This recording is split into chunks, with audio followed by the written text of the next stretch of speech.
hopes for an end to Afghanistan's decades-long conflict appear a shade brighter now, as the Afghan President Ashraf Ghani removed the final hurdle in the way for the beginning of Intra Afghan talks following a peace deal the insurgents signed with the United States this year. The Afghan government has agreed to release the 400 hardcore Taliban prisoners. However, experts believe that peace negotiations with the Taliban will hardly bring down the violent incidents, as there are many other dreaded terrorist groups operating from the soil. A report. Removing the final stumbling block in the way of peace negotiations between the Afghan government and the Taliban, Afghanistan's Grand Traditional Consultative, the Loya Jirga, approved the release of 400 hardcore Taliban prisoners. The prisoner dispute was the crucial hurdle in launching the intra-Afghan talks between the two warring sides. The Afghan government had already released 4,600 of a promised 5,000 Taliban prisoners, but paused over the remaining 400, who are accused of carrying out some of the country's bloodiest attacks. However, the Taliban refused to endorse the intra-Afghan talks unless the Afghan government released all of its 5,000 prisoners from the jails. Thus, with a hope to clear the way for a peaceful Afghanistan, Ashraf Ghani finally submitted to the complete demands of the Taliban. در این حال تهدید کردند که اگر اینها رها نشوند نه تنها به جنگ و خشونت خویش دوام خواهد دادند بلکه آن را افزایش خواهد داد. دقت ولاری ما به خاطر دورسازی بار ملامت از گردن جمهوری اسلامی افغانستان، لبیک گفتن به ارشادات دینی مبین اسلام و آرزوی سراسری مردم افغانستان گام‌های بزرگ و عملی گذاشته ایم. با آن هم در نقطه رسیده ایم که دوراهی است. شکست این بنبست و انتخاب در این دوراهی بدون مشوره با ملت مصلحت نیست، زیرا از ایتی صلاحیت رئیس جمهور بیرون است. The release of these high-level prisoners charged with murder, kidnapping and abduction is being termed controversial and problematic.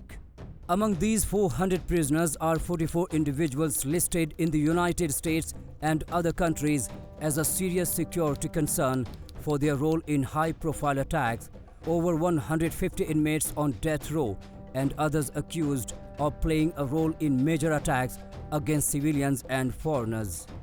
Moreover, the group also includes the members of Haqqani network, Taliban's lethal military arm, and the Al-Qaeda, which are responsible for carrying out some of the worst terror attacks in the world. In defiance of their commitments not to rejoin the war, a number of Taliban prisoners who were released from the jails have already been reported to be back on the battlefield against the Afghan government.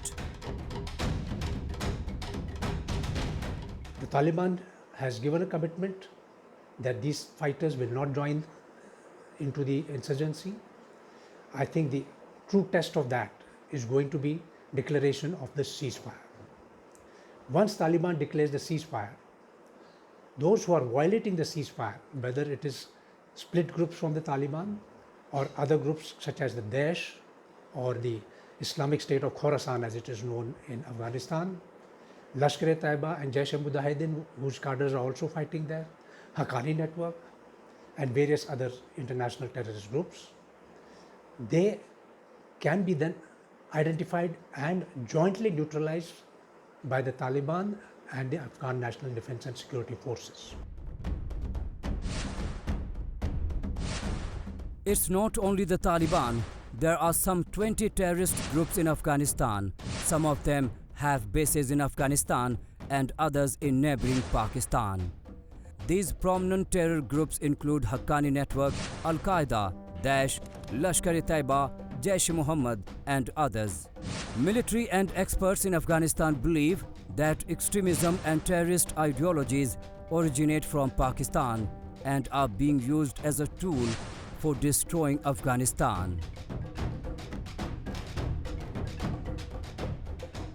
Now, the agreement, the Intra Afghan agreement or the ceasefire, which I am hopeful should come about as soon as possible, will be between the Taliban and the Afghan government.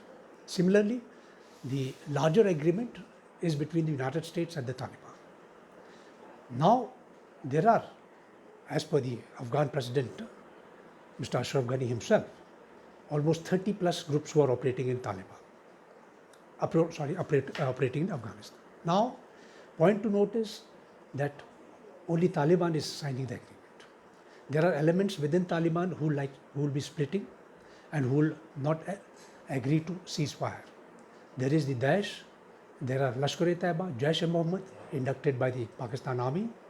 There is the groups such as Islamic Mujahideen of Uzbekistan and various other groups which are operating.